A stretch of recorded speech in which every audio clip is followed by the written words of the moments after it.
power.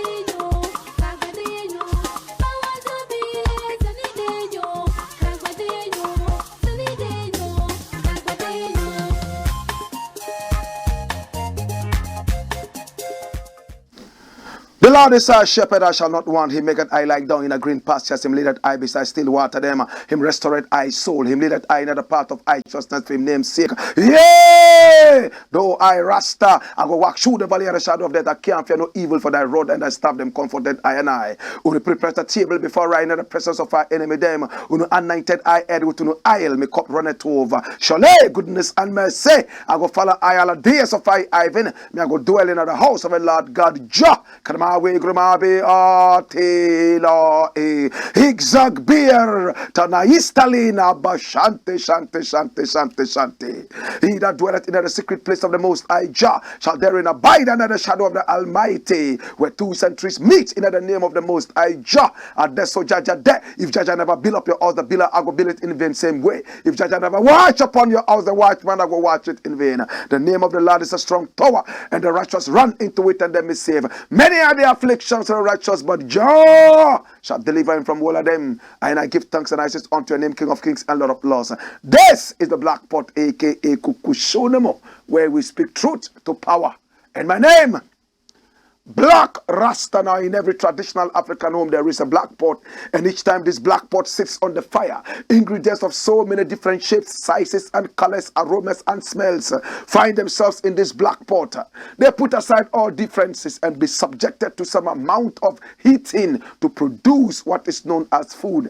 Now the food does not benefit the black pot, neither does it benefit the ingredients. It comes to benefit us, the eaters. Same way symbolically, the black pot represents the continent of Africa, and the ingredients represent us as a people. We must put aside all our differences, our skin color, put aside our creed, our beliefs, our faiths, and come together in this beautiful black pot, the African continent, and produce that one homogeneous product, in this case not food, but development for our people, our continent, our land. We must be that tree planting generation. How many people know that they will not live long enough to enjoy the shade of a tree that they planted today, yet they still go ahead and plant it because they are generational thinkers?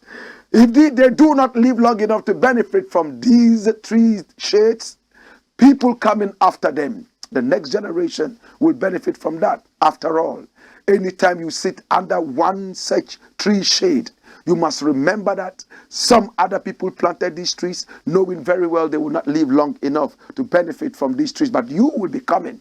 Selflessness. This is the Black Pot, aka Kukushonemo, where we speak truth to power, and we are live on Pan-African TV, Africa's only Pan-African TV. We are masters of Pan-Africanism. We are also loud on Loud Silence TV. Oh gosh, what an irony. Same way we are live on Ghana Web TV and live on our own TV, the Black Empire TV. Pick up our numbers on the screens. You know, all that we do here is called rewiring the minds of our people. It's all about the mindset. Now, if the mindset is right, everything will be righted. The biggest problem of Africa is not the problem of schools and hospitals and roads. It's the problem of the mindset. Remember at independence, Kwame Nkrumah told us, now that we have our independence, we need to change our attitudes now. Attitudinal change is mindset change, my brother, my sister. That is why here we don't do politics. What we do is called Pan-Africanism, patriotism. That is what we deal with right here. Oh my God, this is the Black Pot. And here, because we speak truth to power, many are those who do not want to stand with us in our rank and file. What they do is to shy away from the truth because the truth is bitter. My father told me, hey, Any medicine that is not bitter is not good medicine. The medicine that heals is bitter. The truth is bitter. That is why the truth heals. Not many people are bold enough to swallow the peel of truth. That is why we need you to come do business with us. Our numbers are scrolling on the screen.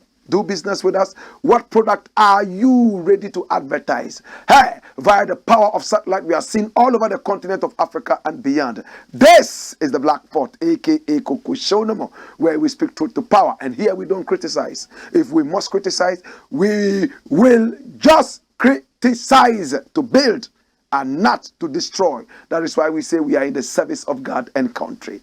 This is me, myself, and I, Blakk Rasta. And this is the Blakk Pot, aka Kukushonamo, where we speak truth to power.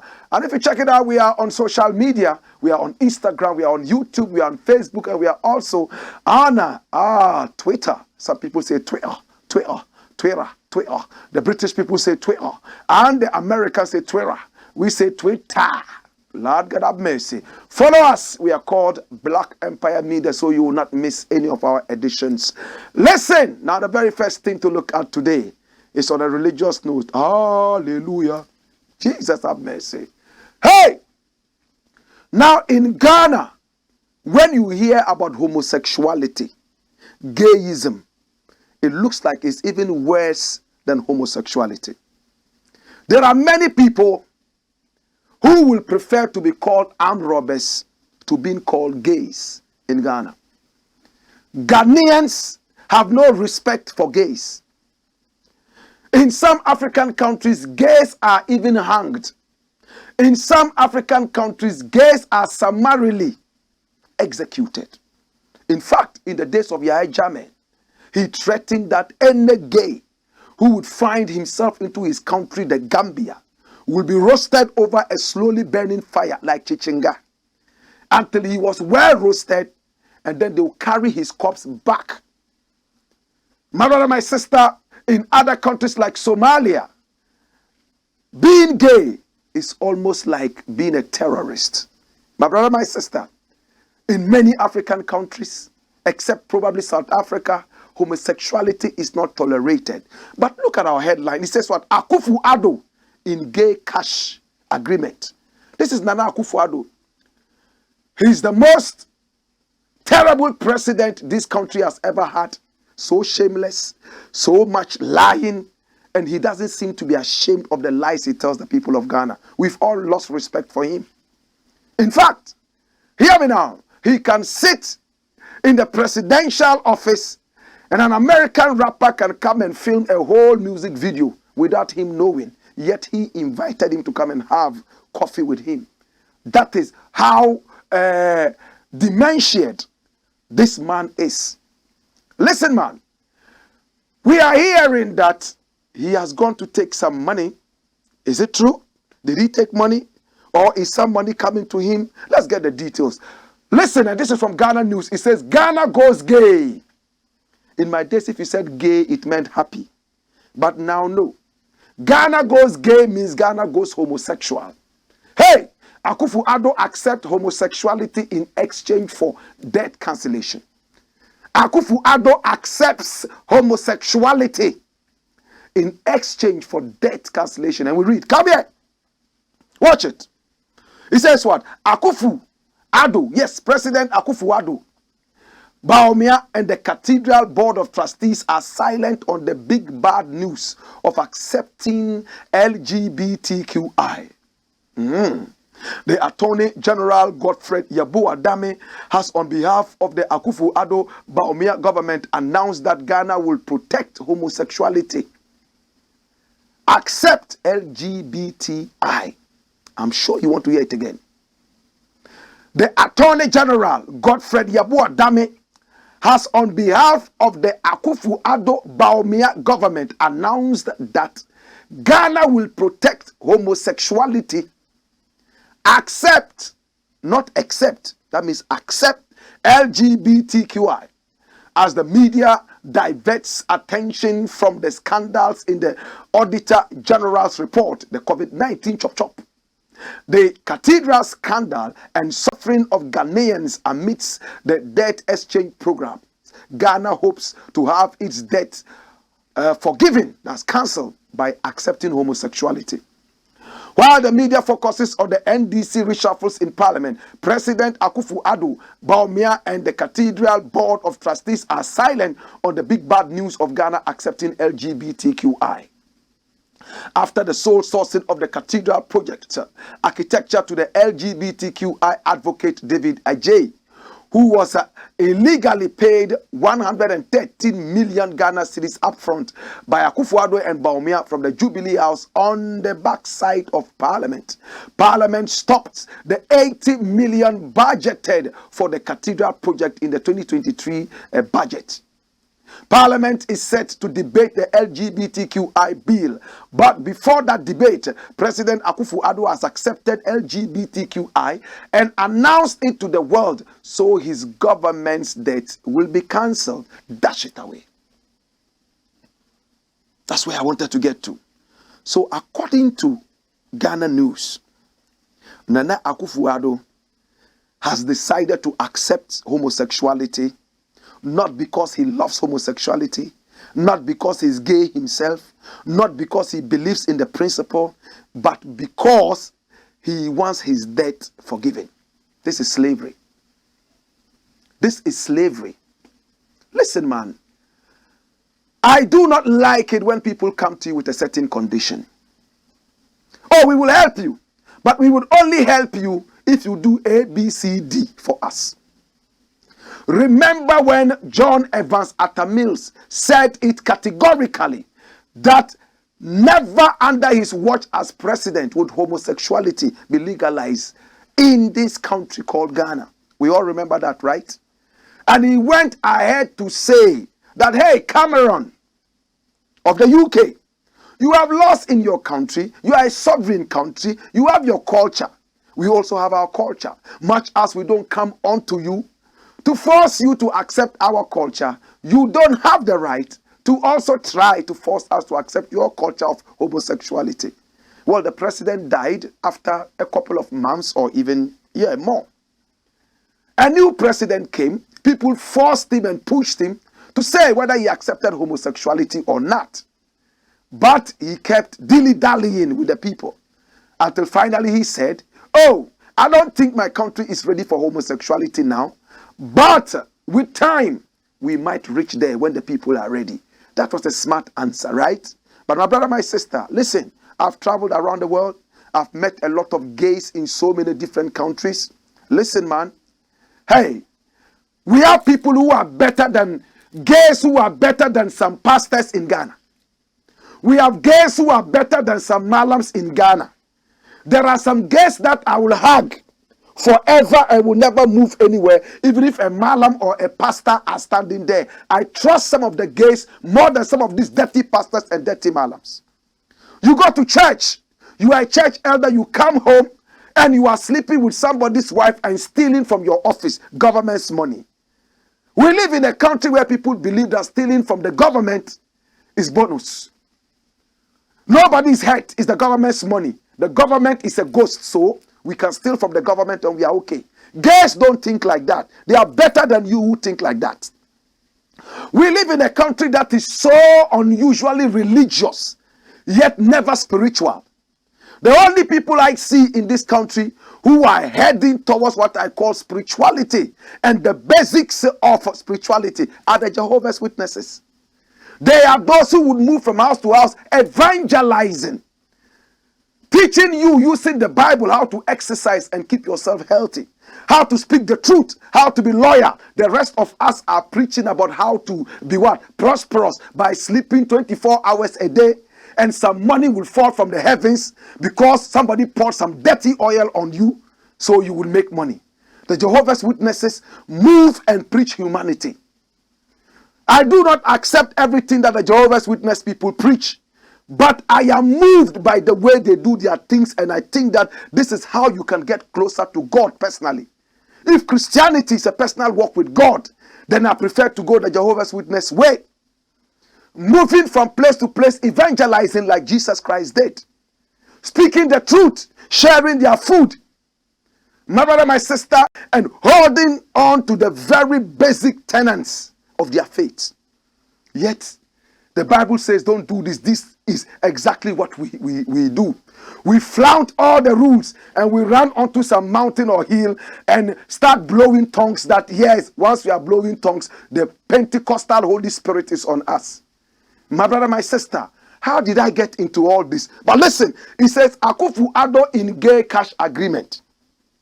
I am hurt that these dirty people in government intentionally run down this government by preaching to us the Bible, yet, like the other people that we know, they preach virtues and then they practice vices. They run down the country with thievery, robbery, foolishness, no loyalty, no patriotism, and now they are looking for the IMF to come and help them. Now the IMF is also playing cautious, and all of a sudden, according to this newspaper, what is happening?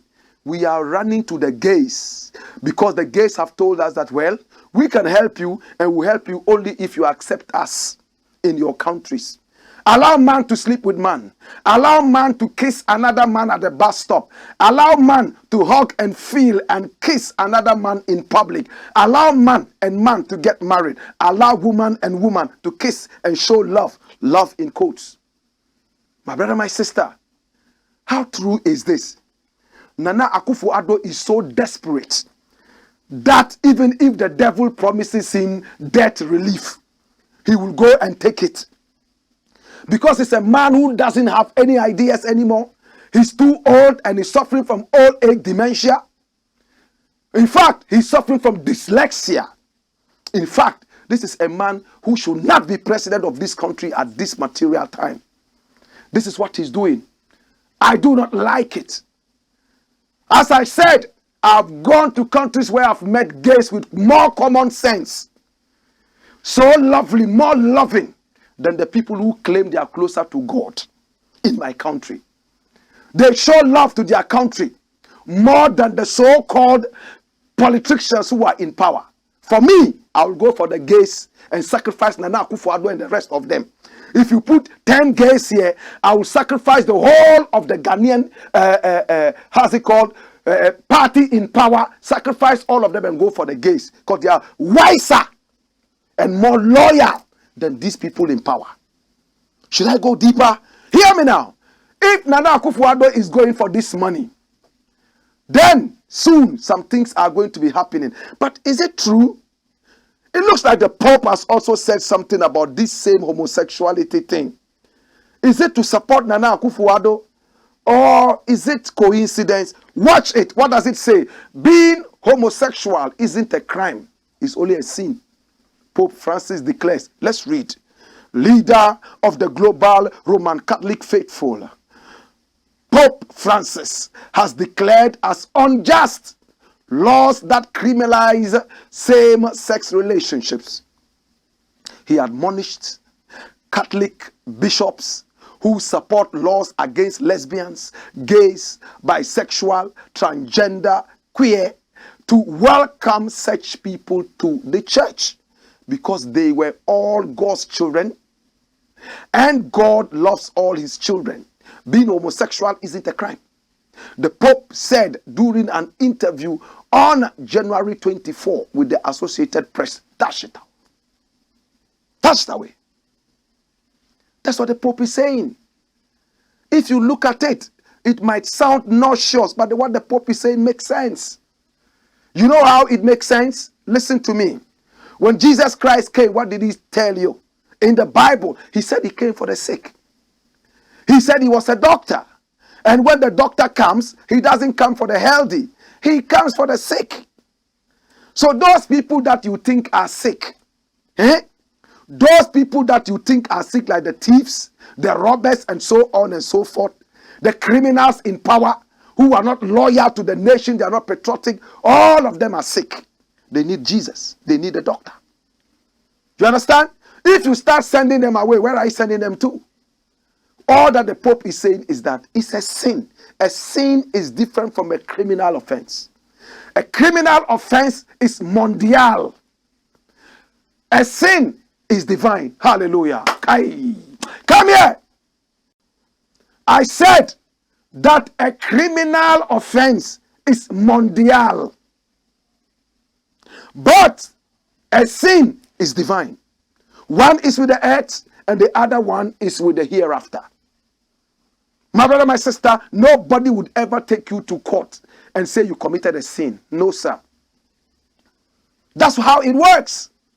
The Pope said, hey, it is the Bible, the Quran, and all the other books, heavenly books, that say that it is bad, so it's a sin. In some countries, yes, it is a crime. Where the Pope probably overstepped his boundaries is the fact that every country has its own way of judging what homosexuality is. In some countries, they don't want to hear about it at all. But by this blanket statement, the Pope is saying that all countries in the world accept homosexuality because it is not a crime against humanity, it's a crime against God. That's what the Pope is saying. The Pope has no right to speak like this. We have sovereign nations. What you can do is to advocate, but you cannot speak like an authority like that on whether homosexuality should be accepted or not in countries that are sovereign. After all, nobody comes to your country, nobody comes to the Vatican to come and tell you what to do. Do you get the point I am making? I do not like it when human beings are trying to force their culture on some other people. I do not believe in gays being killed. I do not believe in gays being beaten up. I do not believe in gays being dehumanized. I believe in bringing people together and opening up the other side so we can get to understand exactly what this homosexuality is. In the past, we were told that it was madness. So homosexuals were taken to a psychiatric hospital. In fact, even Dr. Kusi, the head of psychiatry in Ghana, at the psychiatric hospital here in Accra, says that it's a mental illness. So gays should rather be sent to his hospital for treatment rather than being beaten up and being taken to court. These are modern times. And this is our chief psychiatrist here in Ghana. That's what he's saying. I'm not a doctor. I don't know about it. So what exactly is it? If it's a mental illness and you catch the gay man and beat him up, then go out on the street and catch all the madmen and beat them and kill all of them. Because it's almost in the same category. Mental illness, right? If it's not, then what exactly is it? Think about it. So the Pope has no right to other peoples of the world to accept a certain kind of thing that is as controversial as gayism and homosexuality. Much as I love gays more than I love these dirty politicians in power and some other such people, I will not come out blanketedly and say, hey, accept homosexuality because it is the best. No, sir. I need to understand it better. What are the psychiatrists saying? I'm not a psychiatrist. Our chief psychiatrist here says it's madness. How about you? Hey, listen. Because of this thing that Nana AKUFO-ADDO said, I think a gay man has been crowned chief somewhere in the central region. Is it true? This is the guy. This guy is a Nigerian. I know him. I love Nigerians. Oh, Nigeria. Omo Naija. This guy here, what's his name? Let me roll a profile of this man for you, and then you will see something. Watch this. Popular gay rights activists installed development chief in central region. Please come here. Come here. Follow me. Follow me. Did you see that? Popular gay rights activists. A gay rights activist is different from a gay, but this man is actually gay and a gay rights activist, two in one. See this. Popular gay rights activists installed development chief in central region. Yamuransa Nkunsunkum, traditional area in the central region, has a new development chief in the person of Davis Makiyala, the popular gay rights activist. Yeah. He was installed Amakrohini of the area over the weekend with a promise to fight for human rights and also a call for collective support to help develop the area. The state-owned Daily Graphic reports that the installation was done in the presence of heavy security. Why? And that the public oath taking was cancelled after meetings between the authorities and police. Why? The report stated in part that Iyala was installed by the Omahin and president of Nkusunkun traditional area, Nana Okesi Esando the 9th, under the stool name Nana Kwesi Jesse the 1st. So that's the name of Iyala now. The gay rights activist, the gay man. Now the ceremony was attended by several traditional authorities from Osu in Accra, Elmina, Mankesim, and Cape Coast, it added. Iyala, in his remarks after arriving in a palanquin. Did you hear that? Iyala, in his remarks after arriving in a palanquin through a procession, reiterated his pledge to promote human rights because he did not believe in discrimination. The Nigerian-born Brit is quoted as saying, "By the grace of God, I practice what I preach, and that is human rights for all persons. I don't believe in discrimination. Whether you are tall, short, black, white, yellow, green, you are a human being, and I will fight for that. My belief to the very end. No matter what it costs me, I am not a hypocrite, and I will not start now to be a hypocrite. You don't need to like me, but you have to respect my views," he stated. Some residents who spoke to the Daily Graphic said they did not know of Iyala's background as a gay rights activist, but as a development-minded foreigner who has their area at heart. There was also an incident in which he reportedly fell off his palanquin in a video shared by the Daily Graphic. So that's Iyala. He's been carried in a procession on the streets and he's trying to dance. Oh, all of a sudden the thing is falling. Oh, he's falling in a gutter. Oh my God, can you see? Oh my God, he fell. Were the gods angry? And look at some people just standing there and watching him struggling to come out of the gutter. Iyala fell from the palanquin and the umbrella man is still standing there laughing. Oh my God, this is Iyala. Now to those of us who do not know Iyala, this is David Iyala. And what does Wikipedia say he is? He was born in 1972 in Port Harcourt. He's a Nigerian LGBT rights activist. He established the Nigerian wing of the British Changing Attitude Organization, which presses for internal reform of the Anglican Communion for further inclusion of Anglican sexual minorities.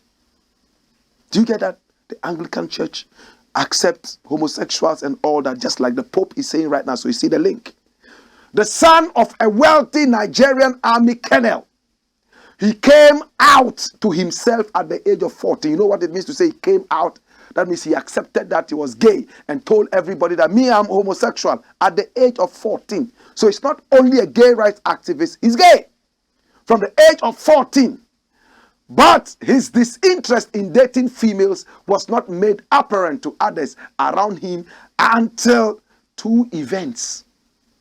One, the ordination of Jean Robinson as the Bishop of New Hampshire in Episcopalian branch, and the death of his mentor, the Bishop Ogede of Otukpo. He was in July 2003 fired from his job. Why? As the principal of a local Anglican children's school. After this incident, which he believed was due to his being gay, he became an activist and started work with changing lives.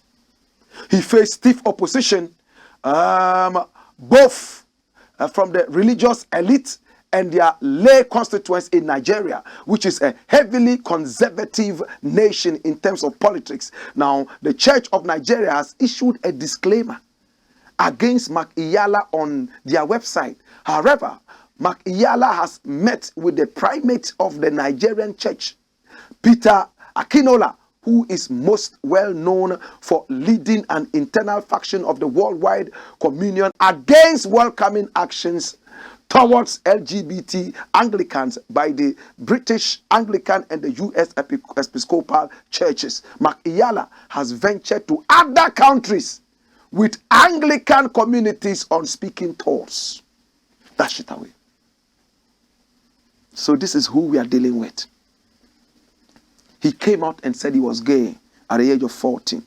He's moving from country to country, preaching homosexuality and LGBTQI. So can you link this to what Ghana News published? President is accepting homosexuals, not only accepting them, but they are made chiefs, development chiefs. In fact, if you listen to the speech he gave after his coronation, he said that some people were against him. And when he was in the palanquin, some people tried and intentionally pulled him down into the gutter. He said they pulled him down.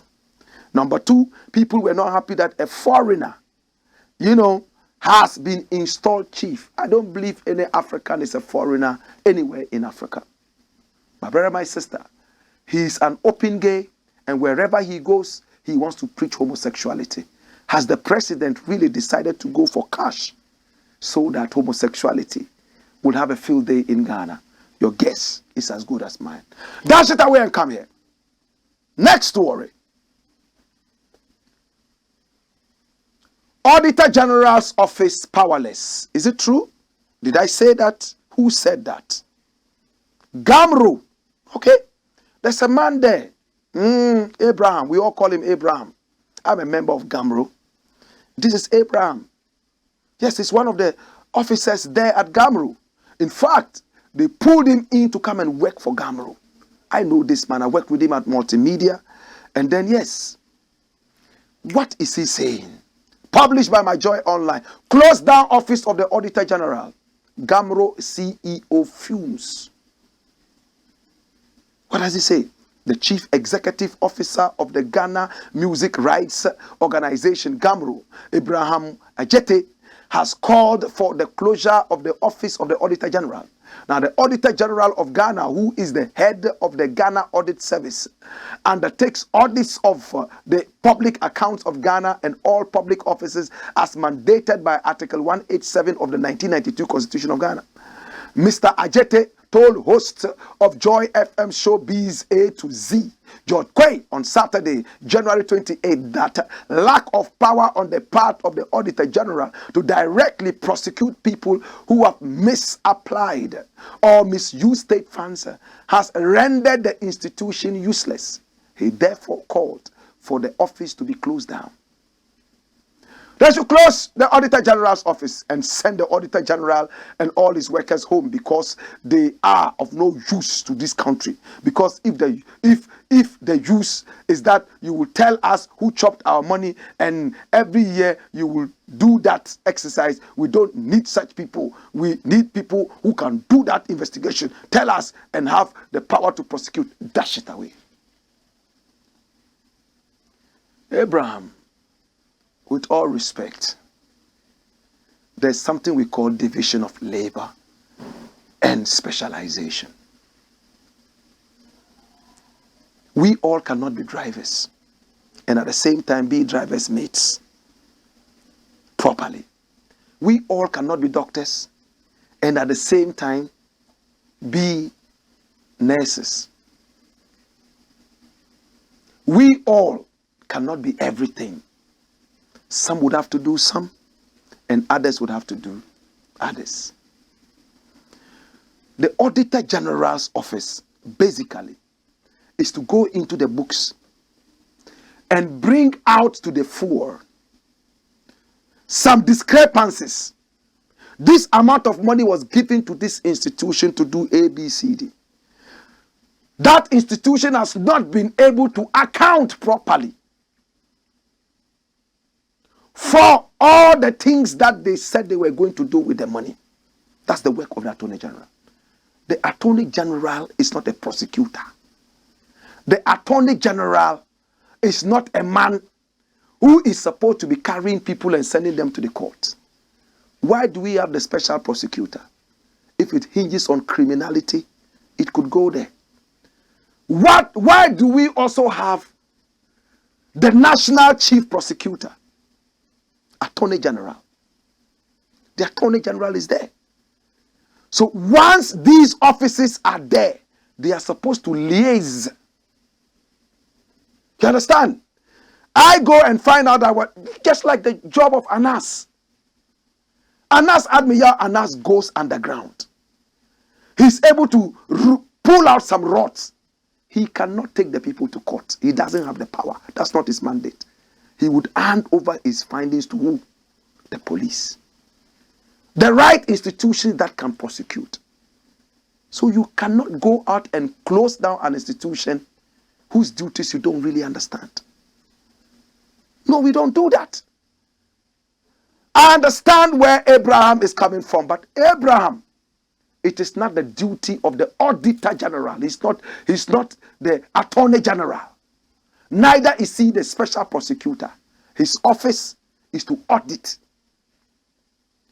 not to prosecute. Please, let's be careful. The office of the Auditor General is very important. Look what the Auditor General has done so far. We don't need such negative comments to pull the man back. The man has been able to come out with enough power and energy. He does his work. It's just Ghanaians who sleep on his work.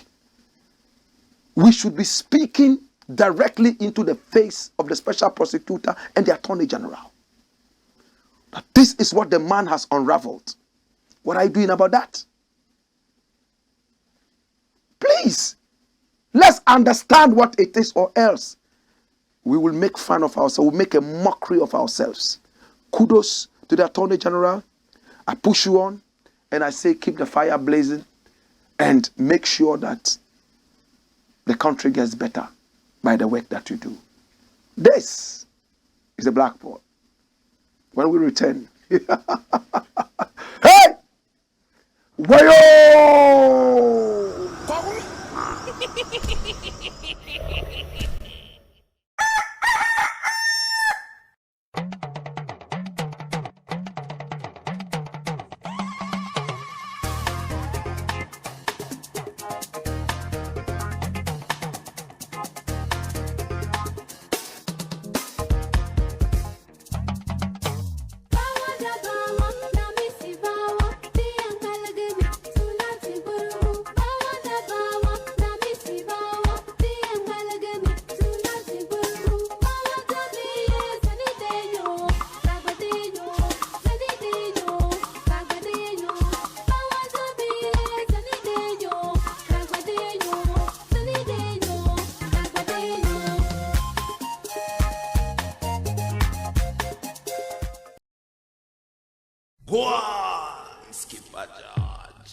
Blackpot, Kuku show them.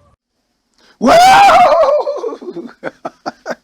This is the Blackpot, aka Kuku Sholomo, where we speak truth to power. Come here. Next story. Reverend Kusi Boateng ready to resign.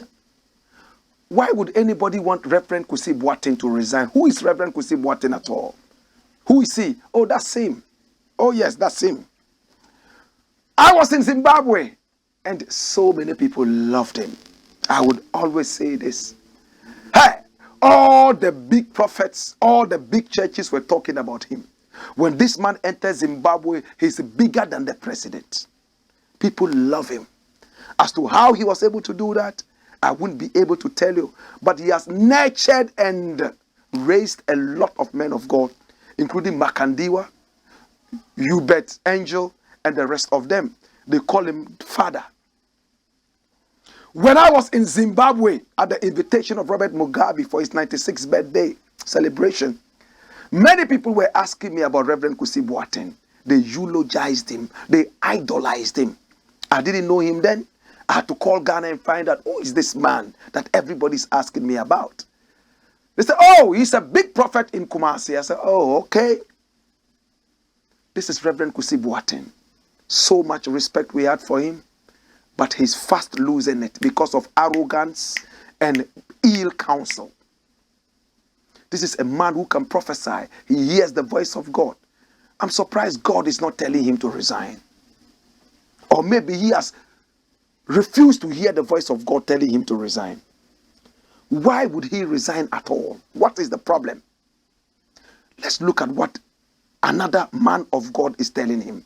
Then we can understand the story better. Watch it. It says what? Resign and allow for investigations into allegations against you. And this is Bishop Ayensu Bosontwi. Come here. A member of the Board of Trustees for the National Cathedral, Reverend Victor Kusi Boateng, has been advised by Bishop Ayensu Bosontwi, a retired bishop of the Methodist Church, to resign and allow investigations into allegations of corruption and conflict of interest leveled against him. Bishop Ayensu Bosontwi, retired, says that Reverend Victor Kusi Boateng should voluntarily withdraw his services from the board in order to restore his reputation. Humans are having two components, the spirit and the body. The thing is, humans differ from person to person because of this situation. I think there's a grammatical slip there.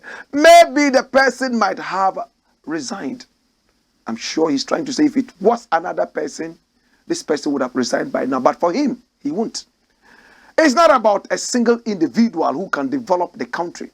Everyone's effort counts. So Reverend Kusi Boateng, if he wants his reputation and peace, he should just tell them to carry on with their investigations, for him to sit aside, dash it away.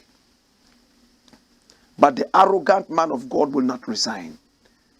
Maybe he has a lot of skeletons in his cupboard. Can we see some of those skeletons in the dirty cupboard he has?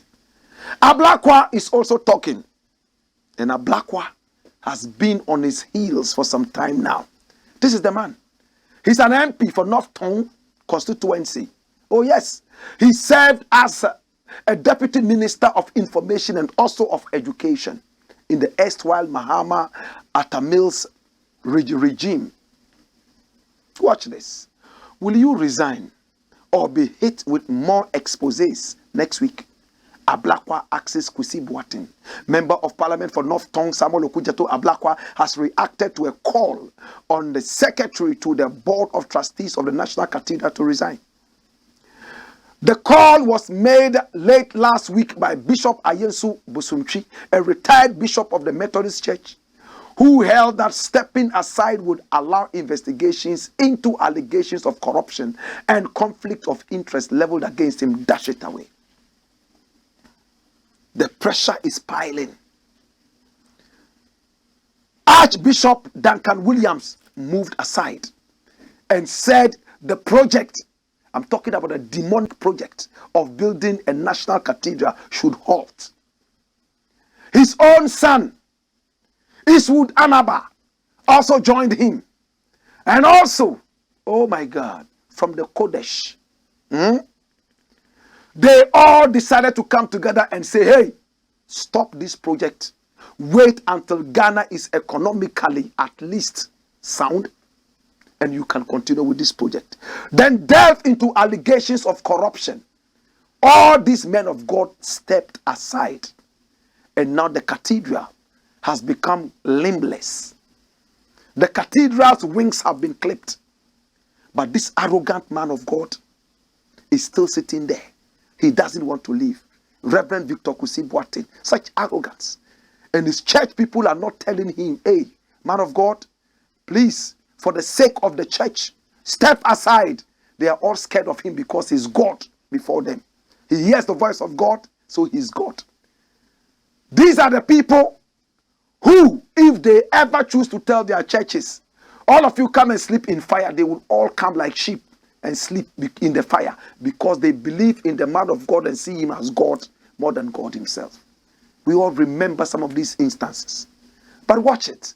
Why is Blakk asking the man to step aside? Let's look at some of the skeletons. Watch this. Blakk published this only a few hours ago. At the time that he published it, and I grabbed it, it was only 4 minutes old. Can you see that? Can you see that? What did he say? The NIA must explain to Ghanaians how a popular prophet arrived at their registration premises as Reverend Victor Kusi Boateng, but was mysteriously issued a Ghana card bearing the name AKUFO-ADDO with a different date of birth. How credible is the national ID? And that's it. He brought it out. And watch it. When you look at it, it says what? Surname is Jemfi. And his first names are what? AKUFO-ADDO. And date of birth is what? Look at the date of birth. 30th December 1969. Am I right? 30th December. And he's male. That's what it is. But look at his own Facebook page. His own Facebook page. Watch it. Whose Facebook page is this? Official. Victor Kusi Boateng. And he says, 7th September, underlined red. We wish our father, the covering, our teacher, the major, Prophet Victor Kusi Boateng, a happy birthday. And this was which year? 2022, last year. No, let's go back a little bit. Let's go back. Look at this. Victor Kusi Boateng, the same Facebook post. We celebrate our Papa, VKB, which stands for Victor Kusi Boateng. 7th September, right? 1921. 2021, right? 2021. 7th September 2021, at the age of 50. So the two Facebook pages said what? He is what? A September born, 7th September, right? And look at this. This is who? Who do you see there? In yellow. Who is that? Who is that? Archbishop Papa himself. And what are they saying? The Archbishop Nicholas Duncan Williams. Prayer for Prophet Victor Kusi Boateng during his 50th birthday celebration on the 7th of September 2021. So all these men of God are aware and they know that this man was born on the 7th of September 1969. Right? Right? And look at this. In some of the documents is 71, other documents is 69. Which is which? And Blakk wrote a very long essay. This man has time in the interest of the nation.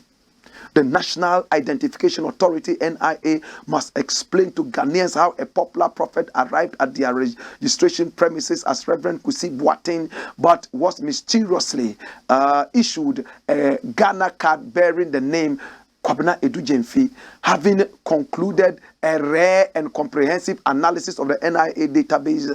I can authoritatively disclose that the biometrics, as a fingerprint mapping, facial templates, and its recognition of Reverend Victor Kusi Boateng match that of AKUFO-ADDO. So how did they miss the date of births? How did they give him different names? If the biometrics pointed to one person. Remember when Aisha One came and she was going to register for the card, the biometrics brought her out and said, but this is the same person who registered some time ago. How couldn't that capture this man? Dash it away. Two identities. The man is still registering companies. Government is paying money into the account. And the cathedral that is supposed to be made up of men and women of God has now become the house of harlots and thieves. They can come out and lie to us that he loaned them money when the whole thing was not true. At the time that they said they needed money or the money was loaned to them, according to investigations, they had some 6 million sitting in the account. So how did they need a loan of 2 million when they had 6 million there? Or they needed 8 million and therefore they needed 2 million in addition. This is terrible. I pray and I hope that this man of God will humble himself. You have disgraced yourself, but that is what it is. We all get disgraced time after time. And then we humbly accept it, push it aside and move on. When a man falls, all that he needs to do is to look at where he fell, rise and move away. Your enemies want you to continue lying down there. If you continue lying down there, that's where the disgrace is. You are a great man of God. You've been able to do great things.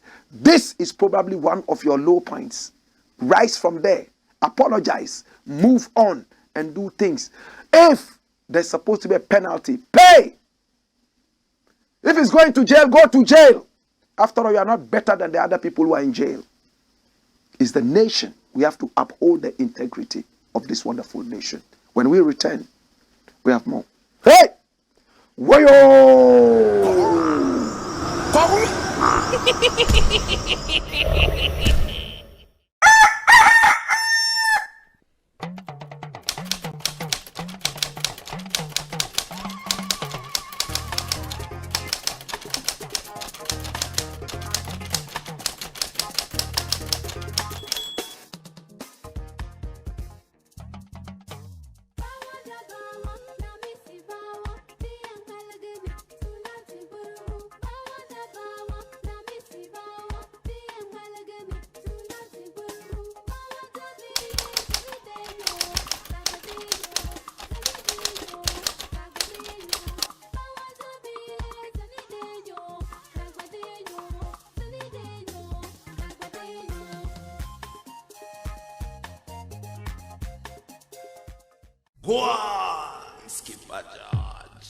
Blackpot.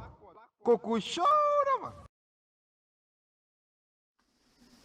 This is the Black Pot, aka AKUFO-ADDO, and here we speak truth to power. Next story. Remember to do business with us. Our numbers are rolling on the screens. We are called the Black Empire Media, and this is the Black Pot, live and colored on Pan-African TV. We are also live on Loud Silence TV, live on Ghana Web TV, and live on our own TV, the Black Empire TV. Do business with us. Things will work out for you. We are seen all over the continent of Africa and beyond. We have what it takes, the power of Africa. Hey, watch this. Yellow SISI WAAKYE joint gone forever. Oh. Brrr. 3 days ago, WAAKYE eaters went all the way from Labadi, Osu, all over Accra, and went to Yellow SISI, the best WAAKYE in the whole country. It used to be Auntie Muni WAAKYE.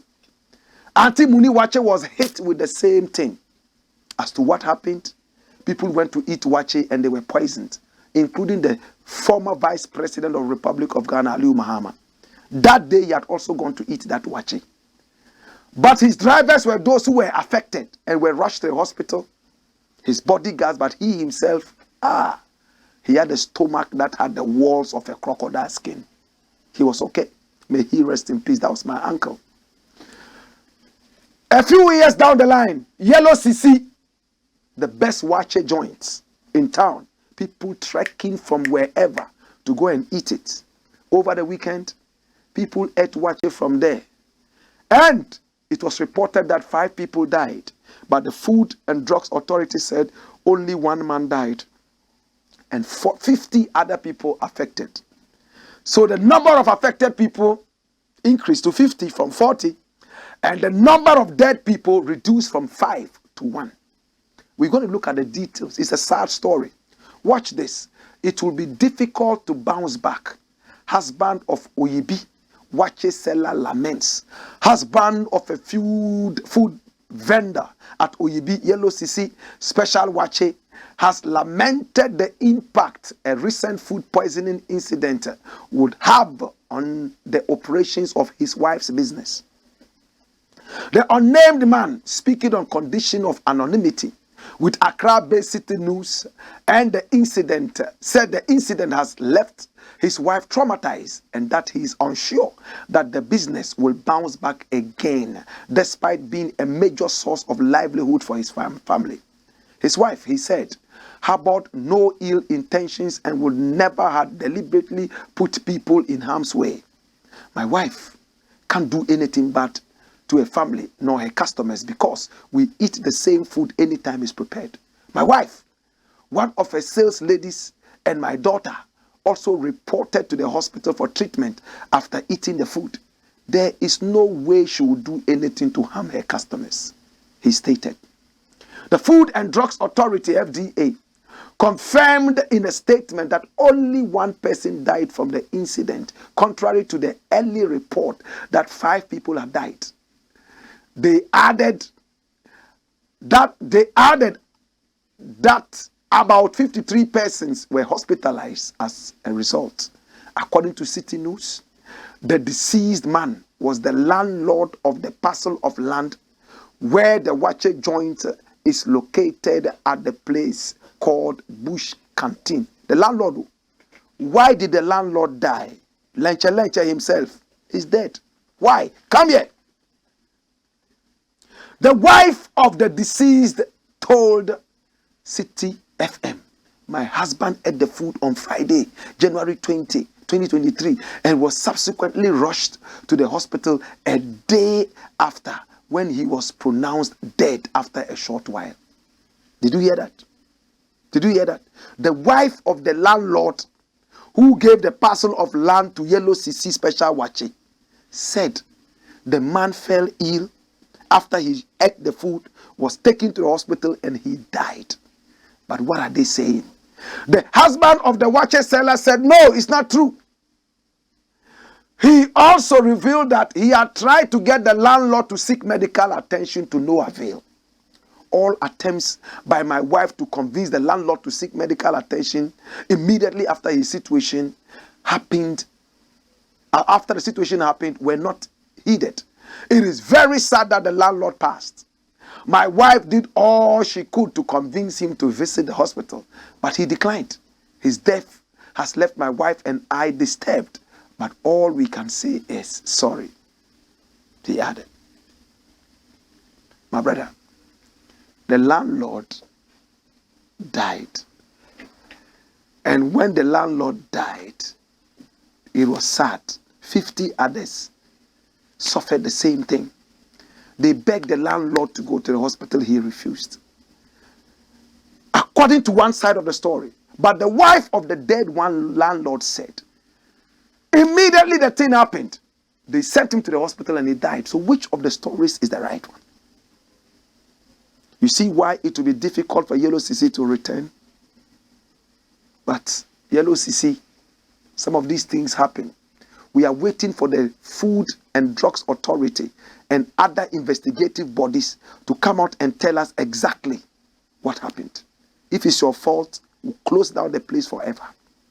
If it's not, then we have to look at the way forward. You see, beans is very, very, very, very sensitive. Anytime people are suffering from food that they have eaten and is disturbing them, most of the time is beans they have eaten. The other day I ate beans and my stomach started doing things. But I love beans. But I know how to control these things. Yellow SISI, we wish you all the best. My brother, my sister, this is where we will leave the whole story. Let me look at the last story before I go. Run it down. We're going to look at it very briefly. What is the story talking about? We're going to look at the last story. And then quickly, watch it. It says what? Watch it. It says what? Cop takes bribe, forgets gun in TROTRO. In 1 minute, we're going to be done. Come here. Hey, in the central region, a cop chased a driver, stopped him and said, hey, you are not driving well. Bring money. I've arrested you. I'll take you to the police. Succeeded in taking 100 Ghana cedis from this man. He got the money and pocketed it, left the front seat of the TROTRO, leaving his gun there. He forgot the gun, and that's the gun, AK-47. He forgot it and took the 100 Ghana cedis. So the driver decided to package the whole thing and send that to the police. After taking 100 Ghana cedi bribe, cop forgets gun in TROTRO. Now the police has issued a statement. What is the police saying? That the man has been interdicted. And the police has written a lot. It's so disgraceful. As I keep saying, Ghana police needs rebranding. There are a lot of police people who work very hard, but we need the IGP to take the rebranding of Ghana police seriously. Or else that same old mentality about Ghana police bribe will continue forever. Apart from rebranding, the work underground would have to go on to change the mindset of the Ghana police and also the mindset of the people. They need training in that aspect. Police is a very powerful tool. Don't let people disregard it like this. You need rebranding.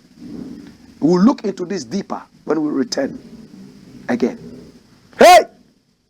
Wayo! Power!